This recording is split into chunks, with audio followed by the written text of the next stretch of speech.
In this week's update, minimising the impact of corrections and crashes, US relative strengths, what about silver, and the Bitcoin chart. My name's Garry Davis, and as always, this is general advice only, and please remember to subscribe and like the video. Well, it's been a continuation of very significant market volatility around the short squeeze things in America. So I'm going to look at certainly at silver and the implications of what's going on there. But look, I wanted to provide an overall market perspective, and it's highly likely that we're in a bull market that's going to go on until at least 2030. And I've covered that quite frequently, and we'll take a quick look at the very big picture chart of the S&P in just a minute. But along the way, there's going to be multiple corrections and probably a crash or two. In fact, almost certainly a crash or two, because that has happened in every bull market going back more than 100 years. So how will we deal with those? How are you going to deal with, let's say, a 50% correction downwards over a period of several months? You need to think about that in advance, because when you're in the middle of it, it becomes very difficult to maintain objective thinking and decision making. Just go back to February and March of last year and just think about how you responded to what happened then. That one caught us very much by surprise. So how are you going to deal with these corrections and crashes that are going to come along in the next 10 years? Because you can think it through in advance. We don't know when they're going to occur, but we can think through what our responses are going to be. And it takes enormous strength to hold for the long term. And I get a lot of questions from people asking me about a certain stock that they want to hold for the long term. And that's all well and good, and it's a nice idea, but it does take incredible strength to do that. A lot of people tend to seize on a great story, and it may turn out to be a great story, and they decide to hold for the long term. But is that right for everybody? Does that work for everybody? And for most people, and I've been around traders and mentoring traders for nearly 20 years, for most people, they will be shaken out of these long-term great stories at the height of the fear. That's when they will they'll toss in the towel, and the great story will be forgotten about in the emotion of the moment, and they'll get shaken out. So for most people, finding a stock that they fall in love with and sitting on it for the long term just doesn't work. Great idea, it just doesn't work in practice. So what should most people do to get through these periods and take advantage of the incredible wealth opportunities that are in front of us? And to me, the only answer, not for everybody, there are a small number of people that can just sit and hold. They're the ones that don't look at the market too much. They don't worry too much about what's going on. But for the vast majority of people, you just need to be more active participants. I just don't see any other way around it. Now, that takes more work.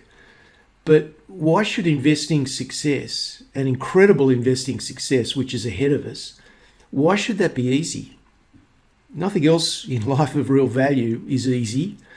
So why should investing? You just got to be realistic about what it takes to be highly successful in any endeavor. And it's just going to take some more work.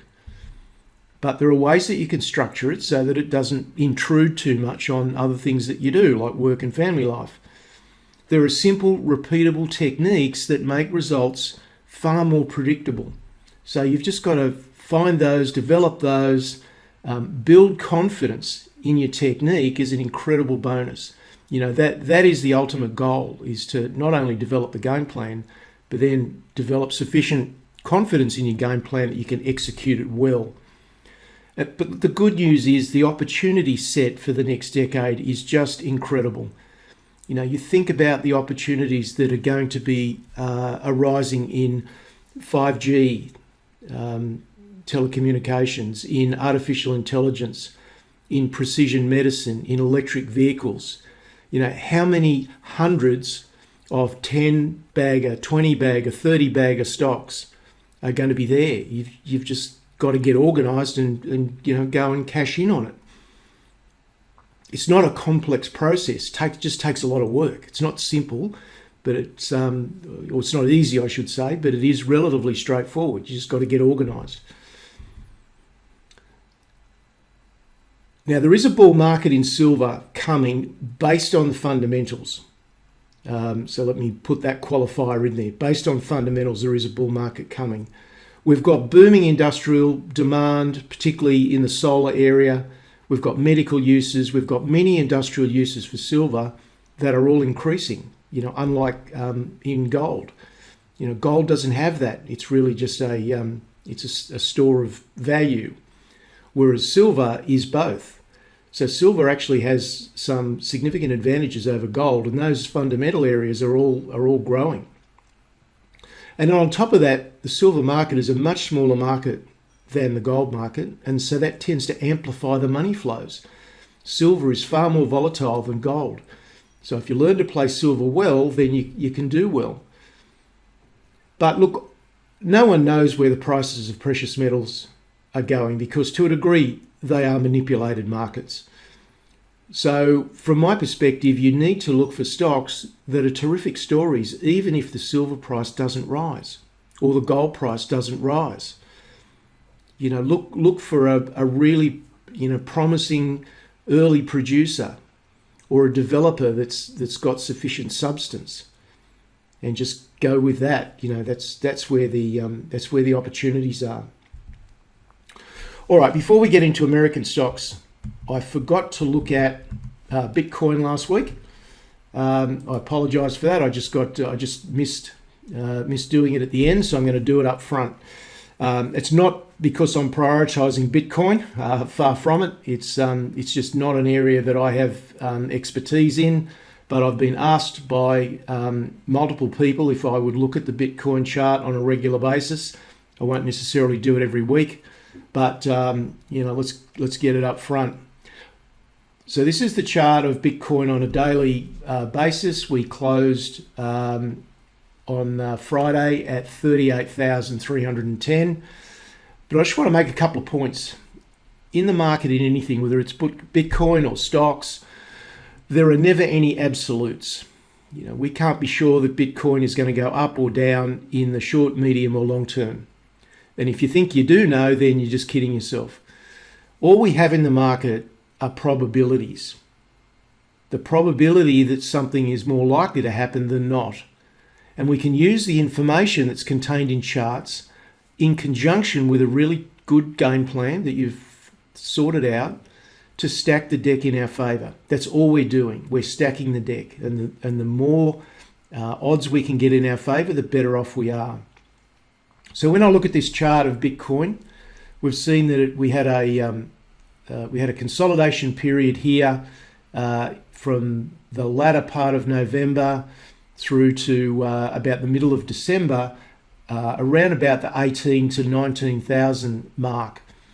And then it took off again, another massive leg upwards, and the blue line here is the 50-day moving average. The green line is the 20-day moving average, so quite a short-term moving average. And the reality of any market is when prices get quickly and radically above the 20-day moving average, is that at some point you get a consolidation and the price will pull back to consolidate those gains. And you can glean a lot of information from the way that it does that. So looking at Bitcoin, you can see we got well extended above the 20-day moving average. We then got a significant correction that pulled the price down from around 42,000, and we did actually get down as low as 30,000 at the very bottom. And what's important to look at is the volume off the top.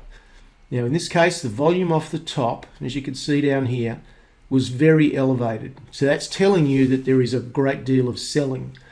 And when you see that, that tends to point to the fact that the consolidation is going to be longer rather than shorter. So that's the first point that I would make. The next thing that you do is then put some support and resistance levels around the initial plunge and then the bounce. So here's our initial support level. Here was the bounce a couple of days later. So that created a a resistance level just below 40,000. And then you just basically read the price and volume action from there to get a sense of when things are likely to be completed. Now, in this case, we got a sudden sell-off after the price had been running down, and there was quite elevated volume. So in many cases, that will indicate that's almost the capitulation, if you like. You know, that is the selling pretty much done.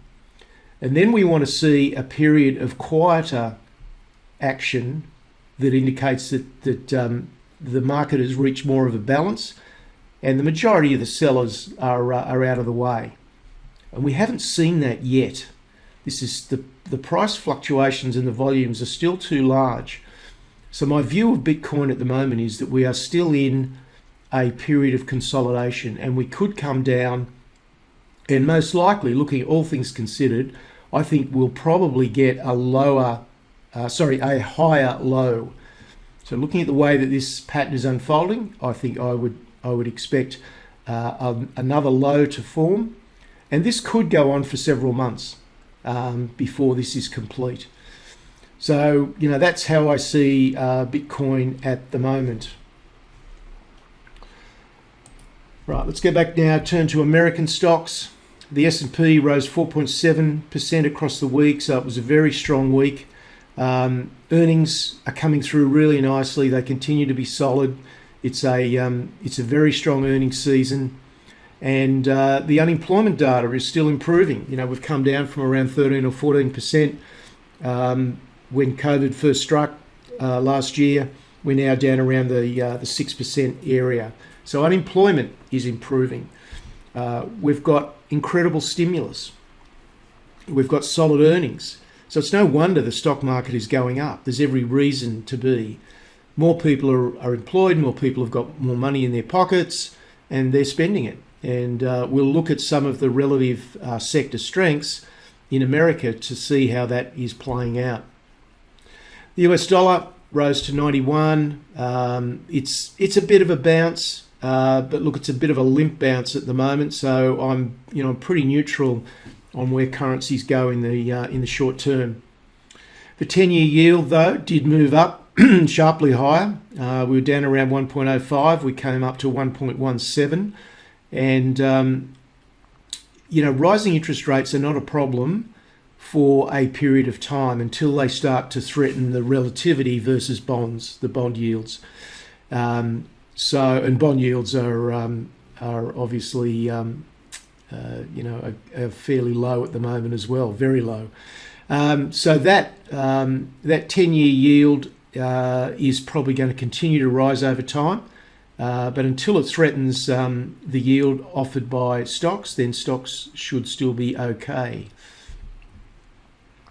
The obvious impact of what's going on here is that we're getting a global reflation happening, and that's why we're seeing commodity prices move up, and that's why we're seeing commodity currencies like the Australian dollar and the Canadian dollar do better. All right, let's go in now and look at some of the charts. So we'll start first of all with we'll look at the Russell 2000 first of all. So this is the small cap end of the market, and it's always really positive. You can see we're at all-time highs, and it's been an incredible rebound from the March lows of last year. So the Russell 2000 still looking very, very robust, and it's just a very strong trend, a very strong, undeniable trend. The S&P, what I want to do first of all is look at the big picture. So this is the monthly chart going all the way back to, in this case, we're back to the 1960s. And the red areas are the secular bear markets. The green areas are the secular bull markets. Let's go back and look at the last secular bull market from 1980 through to 2000. And along the way, what did we have? We had 1987 crash. The market fell by 50% during a secular bull market. But it only lasted 1 month before it hit the bottom and then turned up again. We had another correction in 1990, And then, of course, we had in 1998, associated with the Asian currency crisis, we had another 1 month significant plunge. Doesn't look like it on this chart now, and this chart is on a logarithmic scale just to fit it all in. But you know, there were two, certainly one big crash and a couple of significant corrections along the way. Yet that was all contained within a secular bull market, and that's what we're in again now. And we've already had, obviously, 2018 was a significant pullback, and then of course March of last year was definitely a crash where the indices went down around just under 40%. So I'm sure that as the next decade unfolds, that we're going to see some more of that. And if that's happening at the index level, then what's happening at the individual stock level?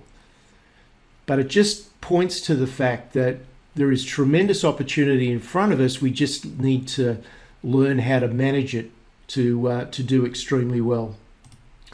There's the S&P. So you can see we had a bit of a pullback just at the end of January, but it only lasted really a couple of days, and then we've set new all-time highs, and that's where the S&P closed for the week.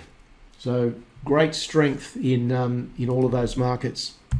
Now let's just dive in a little bit and look at some of the individual relative strengths. So this is a chart that I look at constantly. It's growth stocks versus value stocks, and this really got highlighted back in November when the vaccine was released and money started flowing back into some of the areas like travel stocks and some industrials that had been really beaten down, with the expectation that value would make a rebound. And I said at the time that, look, I think we might see a month or so of that sort of rebound. Money flowed out of the aggressive sectors of the economy like technology, and it flowed into industrials, some of the value stocks. But I said, you know, don't expect it to continue, that we would reach a balance point and that this ratio between growth and value would probably just go sideways for some time. And that's in effect what's happened. Support is held. Money hasn't deserted technology and gone into to value stocks. Money's continued to support pretty much all areas of the market. So we're still looking very, very strong there with technology and the more aggressive areas. This is another really, really good indicator. This is consumer discretionary in America versus consumer staples. The line rising means that consumer discretionary is outperforming the consumer staples. If you like, in the Australian sense, it'd be like comparing JB Hi-Fi with Woolworths, for instance. You know, discretionary expenditure versus necessary expenditure. And you can just see how well consumer discretionary is doing. All right, this is XLK. This is the overall technology index, and you can see just the strength of the trend. It's barely breaching the 20-day moving average, not even getting down to the 50. That's how strong the trend is, and it's very consistent. And I want to drill down and break up the technology area in the next couple of charts, because there's about 16 to 18 different industry groups within technology. Just before we do that, this is consumer discretionary in an absolute sense, so you can see what a tremendous trend consumer discretionary is. This is communication services, also has done exceedingly well, and looks set to continue that pattern. This is software, so we'll now drill down into a couple of the technology areas. So this is the software index. And again, we're getting a bit extended in the short term, so we will probably get some sort of pullback, because you know that's what it does. Periodically, it corrects the excess, pulls back to the 50-day moving average or thereabouts, and then it goes up and sets a new high. So that'll probably happen again fairly soon. But software is doing incredibly well. So just go and find the strongest and the best software stocks. You know, why worry about the rest of the market? Just go where the strength is. You know, what about medical equipment? look at the strength and the strength of that trend. It's a tremendous trend. This is biotechnology. It's the same thing. It's not a hard process. Just zero in on the sections of the market that are working. Find the leaders, find the best stocks, build a game plan around that. The opportunity set for the future is just amazing. So there's the relative strengths in America. Let's just have a quick look at the currencies. So here's the US dollar index. So we're sitting just above key, really important long-term support here, just under 90. But look, it's not a strong bounce at this stage. Candle lengths are pretty small. There's nothing really emphatic about the bounce, so I'm not expecting the US dollar to gain too much traction. This is the Australian dollar, obviously doing very well. Commodity prices are certainly helping the Australian dollar.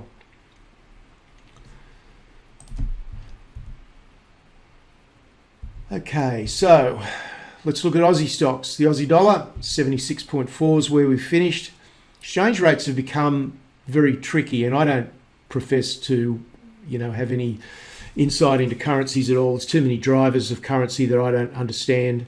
They're too politically based for me, and you've got this big interplay between the euro and the US dollar and the Japanese yen, and how well that plays out with other currencies is really extremely complex.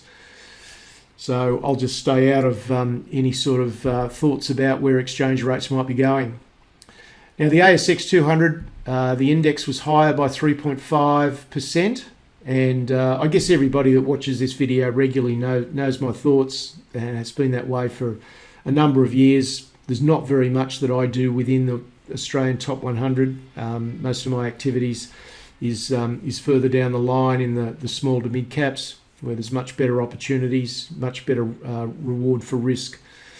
But I just posed the question this week whether battery materials has become a crowded trade, because in general you want to avoid crowded trades like the plague. And we've seen stocks like Vulcan Minerals and European manganese and European metals and stocks of that sort of nature do extremely well. And some would argue that they've become a bit of a crowded trade. But my feeling is that with these trades, there is so much potential upside over the long term that it's not a lot different to where an Amazon or a Google was 10 or 15 or 20 years ago. In their early days, all you had to do was manage the volatility. So if you look at these stocks in the very short term, then yes, the prices are moving around quite dramatically. And we're regularly seeing 10 and 20% moves in a day, which can be a bit off-putting. But if you take a bigger picture view of where they're going, then it becomes easier to manage these stocks. So my view is, yes, there's a lot of hype around these areas, so you need to be careful, but the upside is still very, very strong. So it all gets down to how you manage them is the key thing with these parts of the market. Let's just have a quick look at the ASX 200. So, big pardon. So all-time highs were in February of last year, just before the COVID crash, at 71.70. We closed at 68.40, so we're still about 300 points below the peak of early last year, but it's probably reasonably likely at the index level that we're going to see the ASX 200 probably set a new high at some stage this year. So that's the Australian market. Turning now to precious metals. Gold dropped $34 down to $18.14, and the performance of gold has been disappointing. This is a seasonally, December, January, February are the strongest seasonal parts of the year for gold, so the performance has been downright disappointing. and there's no other way to look at it. And if we can't perform during the seasonally strongest periods, then what's going to happen when we get into the next little phase, March through to June, when historically gold is a bit weaker. I just don't know the answer to that. I don't trade gold. I trade in gold and silver stocks, and so I tend to look at them a different way, as I'll get to in a minute. But just recently, silver's been outperforming. It was outperforming anyway, and then the short squeeze with the Wall Street bets crowd came into vogue. The chatter lasted a few days, pushed the silver price up radically to $30, but silver has come back to just under 27. But silver has been outperforming since the middle of last year. So, that's a long-term theme that I think will continue. If you look at SLV, is the largest ETF for silver in the world. So the amount of funds that flow into silver reflects the fund flow into that sector. And over a 3-day period, bridging the week before and part of last week, SLV holdings rose by 19%, which is a huge amount. That's a lot of money going into silver ETFs, which then require physical silver to be bought. But the price of silver actually fell. Now, I know it was extremely volatile, but the price of silver actually fell by 1%. Now, I have absolutely no explanation for that whatsoever, other than to observe that there was an incredible amount of real money. This is not speculation. The SLV holdings rose by 19%. That takes serious real money to do that. And that tends to be more investor money. Speculators go in the futures market. That's where they play with high leverage. Money flowing into GLD and SLV tends to be more fund and investment money. So, that's a bit of a positive tick for me for silver. But look, putting all that aside, I don't know where these precious metals prices are going. So I tend to avoid buying into the sector and buying into the miners when the sector is popular.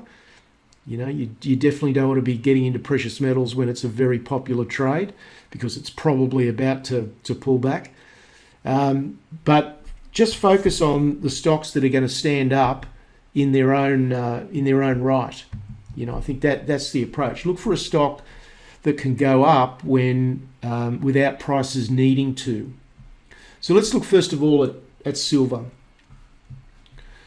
So you can see the silver price has really been in a big consolidation since August of last year, but the 50-day moving average is still rising. The 20-day is above it, and the price is above both of them. So remember that orientation. So that's the definition of a good uptrend. We're getting higher highs and higher lows, and all the moving averages are all stacked up in the right order. If we go to gold, however, on a daily basis, you can see gold is below the 200-day moving average. The moving averages are all completely scrambled, and the price is below all of them. So there's no question that silver is outperforming. If we look at gold on a weekly chart, we're still in consolidation. We're still holding this peak that goes holding above this peak that goes all the way back to 2012, and we're really just fluctuating above and below the peak from 2011, which was the all-time highs.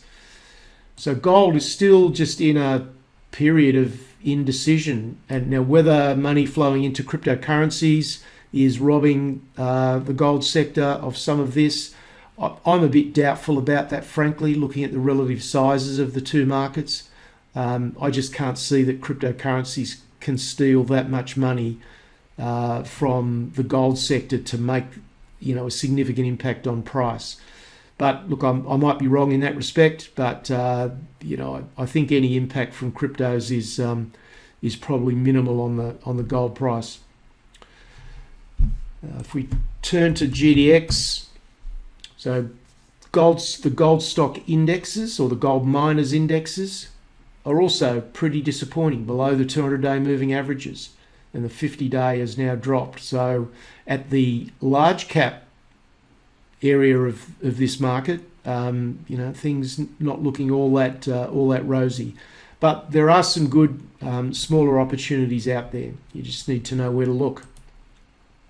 Now, turning to other commodities, copper increased to $3.60, and nickel doing even better, up to $8.18.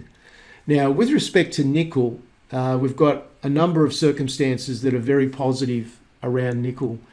We've got very strong stainless steel production that's increasing. We've also got a shortage of battery grade material, and we've also got a supply disruption in the nickel area as well. So there's a number of factors that are pushing nickel up, and the long-term outlook for nickel is really strong. Now, also in this area, China is also emerging, as it has in several areas, as a bit of a choke point. And so diversification of supply chains away from China is obviously a priority for other countries. So I think that is a dynamic that's going to play out as well. The projections for copper is that copper will remain in deficit through to 2025 at least, and so that should be very positive for the long-term copper price. Crude oil higher again. It's really defying the trends. 56.5. The long-term outlook, the long-term outlook for carbon-based fuels is not all that great. But we've got a reflation trade going on. There's the expectation that industrial demand is going to continue to be very buoyant. Is certainly helping the crude oil price. There's the spot copper chart, so you can see we're holding now above 350 and turned up again during last week. If we go to nickel, nickel also turned up as well, and you can see the strength there. It's gone from $5 to over $8 since March of last year. So great deal of strength in spot nickel. All right, just to wrap it up, my final thoughts. Traders and investors need to avoid the most common mistake, and I get a sense that there's a lot of this at the moment because we've got so rapidly expanding technology that a lot of people are seizing on, what are tremendous stories. But if you fall in love with a story, your judgment gets clouded. You only see what you want to see. You only read the articles that support your view, that are positive. So you never want to fall in love with the story.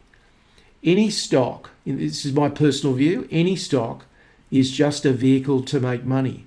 You don't have to own a particular stock.